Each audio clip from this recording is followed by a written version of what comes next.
नमस्कार दोस्तों, डी4एस न्यूज सच की ओर में आपका स्वागत है। दोस्तों, जो दुनिया जो टूट चुका है और वह तिहाड़ जेल में बंद है, 90 के दशक में कभी पूरे फिल्म इंडस्ट्री को पर राज करने वाला, फिल्म इंडस्ट्री में सबको हंसाने वाला, पूरे भारत का मनोरंजन करने वाला राजपाल यादव आज उसी फिल्म इंडस्ट्री में सन 2010 में एक फिल्म बनाई थी, अता पता लापता, और वही फिल्म उनके लिए सबसे बड़ा अभिशाप। जो इतने उनके करीबी मित्र रहे नसीमुद्दीन सिद्दीकी ने, जो कि वो भी एक एक्टर हैं, उन्होंने उनका हाल चाल तक नहीं लिया और उनसे ये भी नहीं पूछा कि आप किस परिस्थिति में हो। तो इससे यह स्पष्ट हो जाता है कि अगर आपका समय ठीक है तो सभी आपके साथ हैं, लेकिन अगर आपका समय खराब है तो कोई आपका साथ देने वाला नहीं है। जब इतने बड़े स्टार राजपाल यादव, जो फिल्म इंडस्ट्री के सबसे बड़े कॉमेडियन माने जाते थे, उनका आज कोई साथ देने के लिए तैयार नहीं है, तो आप सोचिए कि आज की इस दुनिया में फिर आपकी मदद करने के लिए तैयार नहीं होता। ब्लड सर्कुलेशन का जो रिश्ता एक दूसरे जुड़ जाता है तो वो दुनिया का सबसे बड़ा विश्वास और खून का रिश्ता हो जाता है। बच्चे, बूढ़े, नौजवान, आप पूरी दुनिया में खूब नाम करिए, खूब काम करिए और बिलीव करिए, आज की डेट में अब अगर कुछ नहीं अच्छा कर पाए तो ये मौका दोबारा नहीं मिलेगा, जिसमें जब हम जन्मे थे तो 400 गुनी सुविधाएं कम थी। हमारे गांव के चारों तरफ हमारे पूरे सब बच्चों के पैर सड़े रहते थे, बूढ़ों के पैर सड़े रहते थे, क्योंकि पानी बरसता था, फिर वो पानी 4-5 महीने सूखने में लगता था बारिश में, और पानी से ही जाना पड़ता था, पानी से ही कीचड़ से आना पड़ता था, पैर सड़ जाते थे। आज तो आधे घंटे भी बारिश हो जाए तो पूरा का पूरा शहर, गांव सब जूता पहन घूम सकते हैं। जब जूता पहन के हम लोग घूम सकते हैं तो फिर हम दुनिया में कहीं भी जा सकते हैं। सारा जहां आपका है, सारा जहां आपका है, सारा जहां आपका है, सारा जहां आपका है। खूब आगे बढ़िए। और एक चीज लास्ट में ये कहना चाहूंगा कि कभी भी अपनी बैकग्राउंड को अपनी कमजोरी ना मानकर, आपकी बैकग्राउंड का मतलब आपका, आप किधर से आए हैं, इस भारत के किस कोने से आए हैं, उस कोने को अगर अपने आपने माथे का तिलक बना के रखा, दुनिया का कोई भी दंगल पड़ेगा, कोई भी पहलवान किसी भी तरह को आपको हरा नहीं सकता है। क्योंकि कर्म भूमि मां, कर्म धाम तभी आपकी इज्जत करता है जब वो जानती है कि ये अपने जन्म धाम को नहीं भूला। जो जन्म धाम को नहीं भूला, कर्म धाम उसकी इज्जत करता है, और जो कर्म धाम को नहीं भूला, गुरु धाम उसकी इज्जत करता है, और जो गुरु धाम को नहीं भूला, कुल धाम उसकी इज्जत करता है, जो कुल धाम को नहीं भूला, दिव्य धाम उसकी इज्जत करता है, और जो दिव्य धाम को नहीं भूला, वो बाबा विश्वनाथ अन्न धाम उसकी इज्जत करता है। और अन्नपूर्णी सदा पूर्णी शंकर प्राण वल्लभे ज्ञान वैराग्य सिद्ध्यर्थ भिक्षाम देहि च पार्वती। आप सबके घर में धन दौलत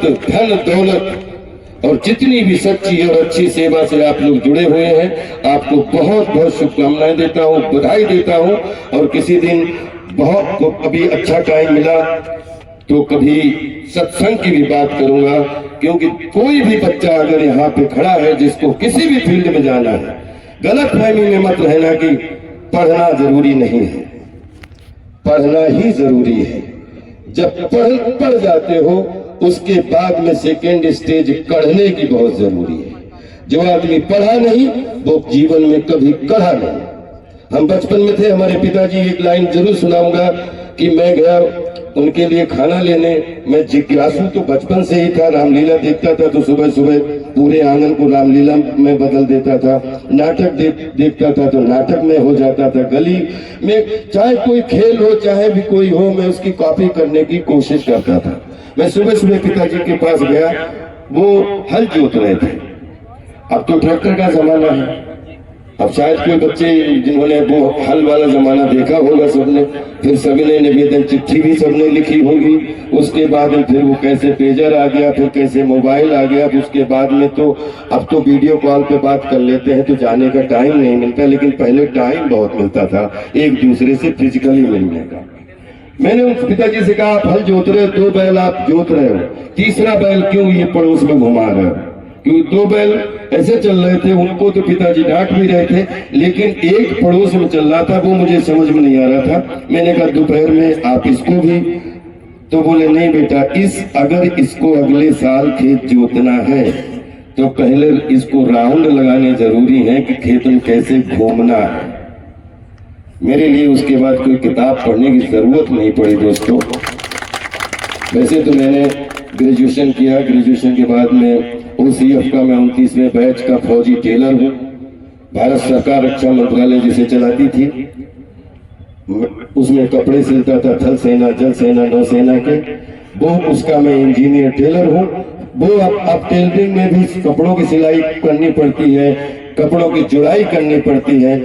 टेलरिंग आज भी चालू है, वो मशीन से चालू होती थी। और ये क्रिएटिविटी, सृजनशीलता जिसको बोलते हैं, क्रिएटिविटी के शब्दों को जोड़ के आज भी आप लोगों के सामने एक चित्र को शब्दों में गढ़ के, उन शब्दों को आत्मसात करके, और आप सबके सामने जब हम लोग भाव भंगिमाओं के द्वारा कोई चीज आपको दिखाते हैं, आप उसको नाटक बोल देते हैं, लेकिन हम चित्र को सजा के चलचित्र में उसको बदल देते हैं। कितनी सिंपल बात है कि जब आप पढ़ना तो तब जानोगे जब चलना सीख पाओगे। कोई भी बच्चा, अब बोलोगे कि नहीं नहीं ये बहुत कठिन है, कैसे आगे, बहुत सोर्स लगता है, नहीं नहीं वो बहुत कठिन फील्ड है, उसमें तो आप घुस ही नहीं सकते। पहले भी इतने लोग थे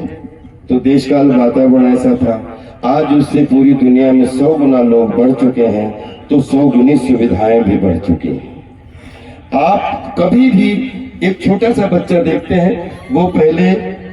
जब इतना पहले तो बेड पे पलटने की कोशिश, खटिया पे पलटने की कोशिश करता है, खटिया पर से कई बार नीचे गिर जाता है, तो माँ किचन से भागती है, इसको कितनी बार बोला, सीधे उल्टा के जाते हैं, और फिर भी अपने आप आके इधर उधर फिसल के नीचे गिर जाता है। तो बच्चा जब पहले पलटना शुरू करता है, फिर बैठना शुरू करता है, फिर चलना शुरू करता है, फिर भी माँ बोलती है बेटा तेज मत भागना, कहीं चोट लग जाएगी, गिर जाएगा। तो दुनिया में एक बच्चे से बड़ा संघर्ष हमने जीवन में नहीं देखा,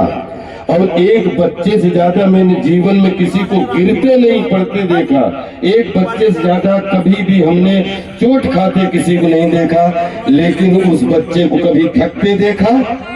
कभी उस बच्चे को थकते देखा। जब तक वो अच्छी दौड़ ना लगा ले, तब तक वो बच्चा लगातार प्रयास करता है, रोता है, चोट खाता है, फिर ट्राई करता है, फिर प्रयास करता है, फिर चोट खा जाता है, फिर 2-4 माह से चनकट भी खा जाता है कि बार बार बोलते हैं कि तुम ऐसे मत करो, फिर तुम ही करते हो। लेकिन बच्चा जब तक दौड़ना न सीख जाए, दौड़ने के बाद वो साइकिल मिल जाती तो साइकिल से उसको फिर साइकिल, कितना संघर्ष है एक बच्चे को किशोरावस्था में पहुंचने के लिए। अगर उसके संघर्ष को जिस दिन समझ जाओगे, आपके संघर्ष बहुत छोटे हो जाएंगे, क्योंकि आप अपने संघर्षों को जब आगे लाओगे तो हमेशा मुसीबतें पहाड़ लगेंगी, लेकिन बगैर बोलते हुए, एक चलते फिर धीरे से किलकिलाते हुए, चिल्लाते हुए बच्चे का जब संघर्ष देखते हो कि जन्म लेने से और लगभग 12 साल की उम्र तक अलग अलग क्या क्या उसको करना पड़ता है। फिर जब वो बोलता अब मैं बेटा हो गया, बच्चे को बेटा होने के लिए जितने पड़ाव पार करने पड़ते हैं, दुनिया का कोई भी बेटा किसी भी, चाहे नौकरी पाने का पड़ाव हो, चाहे व्यापार करने का पड़ाव हो, चाहे कला करने का पड़ाव हो, चाहे क्रिकेट खेलने का पड़ाव हो, चाहे नेतागिरी करने का पड़ाव हो, वो पड़ाव अगर जब आपके आड़े आए और आपको ऐसा लगे कि ये पड़ाव बहुत मुश्किल वाला पड़ाव है, ये नहीं पार होगा, उस दिन उस अपने अंदर के बच्चे को याद करना और अपनी कितनी बार मुंह फूटा उसको याद करना। वो पड़ाव ऐसे पार कर जाओगे और लोग सामने माला लेके आपका सम्मान के लिए, स्वागत के लिए खड़े होंगे। मैं आप सबके अंदर बैठे हुए परमात्मा को प्रणाम करता हूँ, आपके अंदर बैठे हुए सब अच्छे सच्चे इंसानों को प्रणाम करता हूँ और युवाओं की ऊर्जा को प्रणाम करता हूँ। आप जब तक आप संघर्ष से प्यार करोगे, आप कहना अपना समझोगे अपना संघर्ष, हमेशा सजे धजे मिलोगे, चाहे किसी भी मोड़ पे खड़े मिल जाओ, लेकिन संघर्ष आपके लिए मुसीबत जिसमें लगेगी तो जिस भी फील्ड में जाओगे,